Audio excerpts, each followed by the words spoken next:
Have you ever wondered how many artists there actually are out there?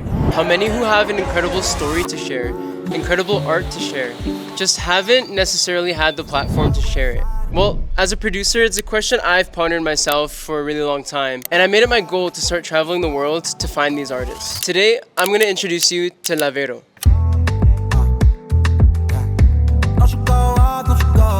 We're here with Veronica.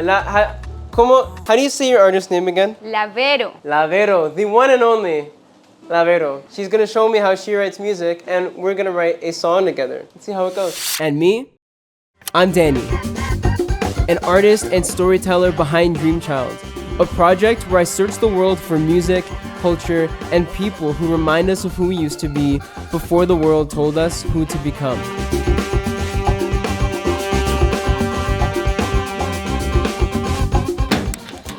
Okay, got a portable studio set up. I'm living in the hostel right now, and we're on our way to go to this place called Palomino. The one thing I'm concerned about is that we only have access to record in like one place where she lives, and it's not bad where she lives.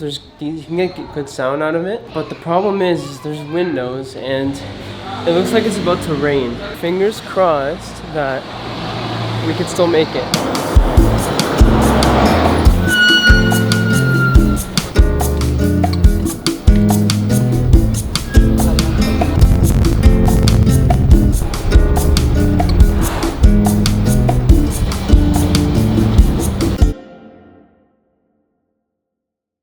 I don't know where I am though. I'm pretty lost. I'm either going the right way right now, or I'm like going the complete opposite direction of where I'm supposed to be. On the bright side, it's not raining yet. That was thunder. I don't know about this one. I don't know. I don't know. See that? Yeah, that's the entrance that she told me to go up. So here we are.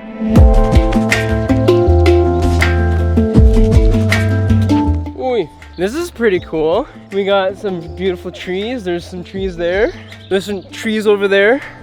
And I think our friend should be up in these mountains here because I see some houses. Veronica.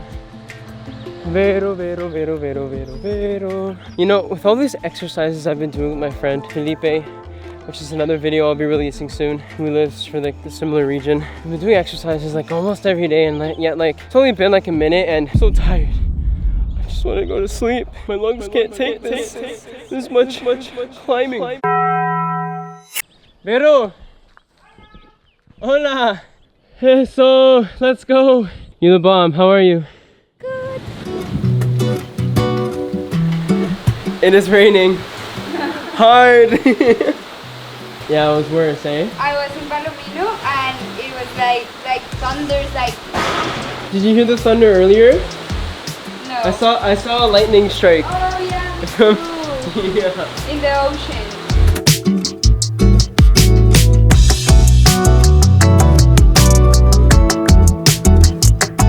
Entonces, ¿qué tenemos por acá? De la sierra.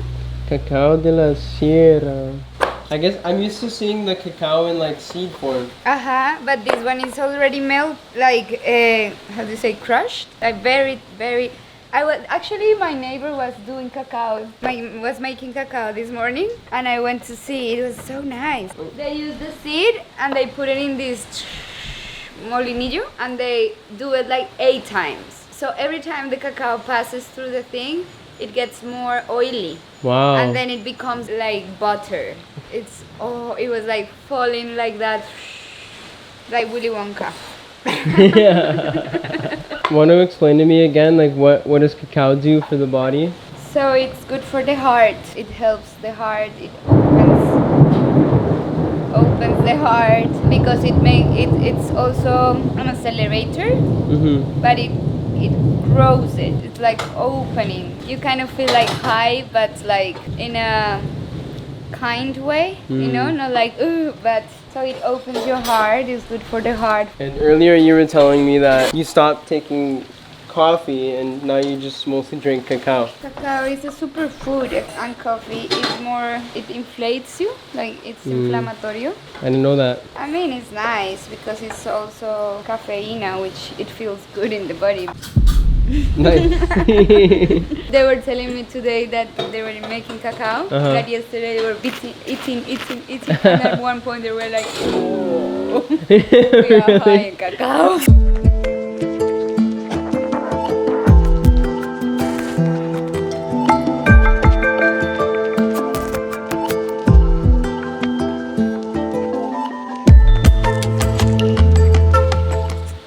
Cheers. Cheers. Trying, what should we call your makeup restaurant? The Oreo banana shake. The Oreo banana shake. Okay, I love it. Hecho por la Vero. Ajá. Con bananos de la casa, crecidos acá. That should make it even better. I hope this is like the best milkshake I will find. Let's see. Yeah, this is probably the best milkshake I'll find in the region. She's open.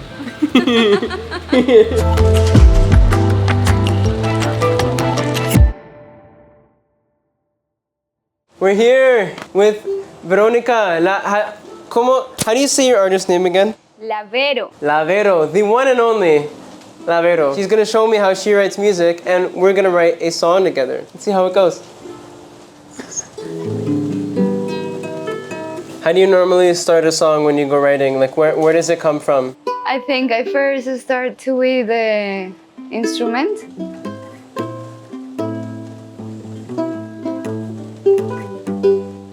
Because I've never learned like harmony, como.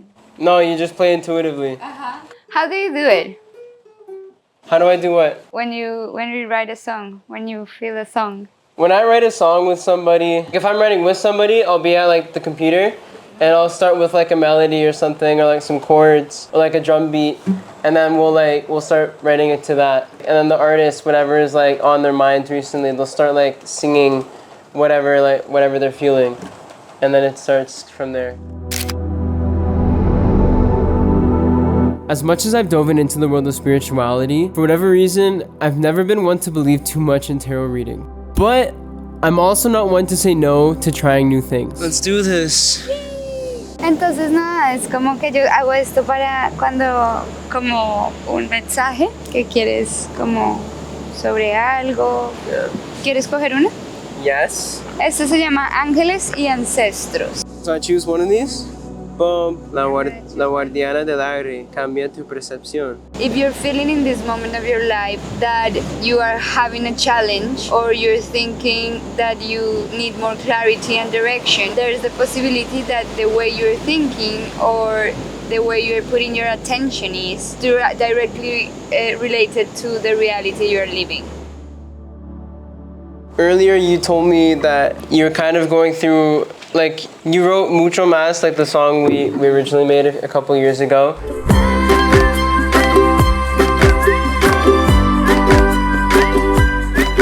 Because trying to get over fear. I want to know too, like, what is it? Do you ever look back on like the past version of yourself a few years ago and you look at to where you're now? Yeah, definitely. And actually I was telling you that it was weird to come back to that state of fear or like uncomfortable. Now I feel pretty comfortable. Like, you know, like it was like I always wanted to, I love reggae, you know, reggae kind of music. Reggae. Yeah, like this kind of, that vibration that brings you to like the beach where I love to live and where I'm like super sure that that's the life I wanna. I feel like that does reflect a lot about like the kind of life I'm seeing you live over here.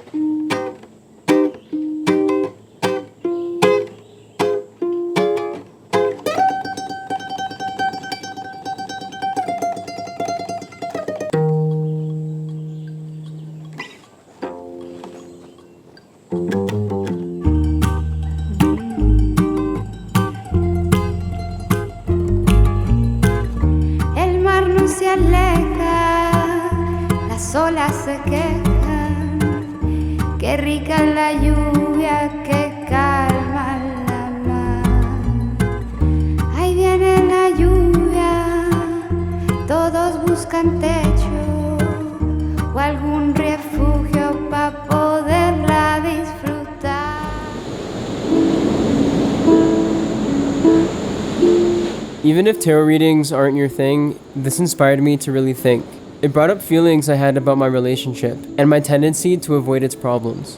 And I'm very one track mind a lot of the times, you know. It's like I see things and like I immediately see it as like an obstacle when it's like when I can't go through it, rather than figure out like how can I integrate that in my practice, you know what I mean? How can I integrate that into my life? Instead I like avoid it, you know what I mean? I discovered during these days that in my mind there is a perception about my parents' relationship that I'm afraid to repeat. So I avoid instead of going after that and like being conscious that it doesn't have to happen to me, you know? You're so right, you know. I think like, oh man, I relate to that so much because like oftentimes like we forget that like we have new practices that we've integrated, you know, and just because we see a pattern in a relationship that reminds us of the relationships we grew up with and that we're like scared to repeat, doesn't mean that like you have to repeat it. Exactly.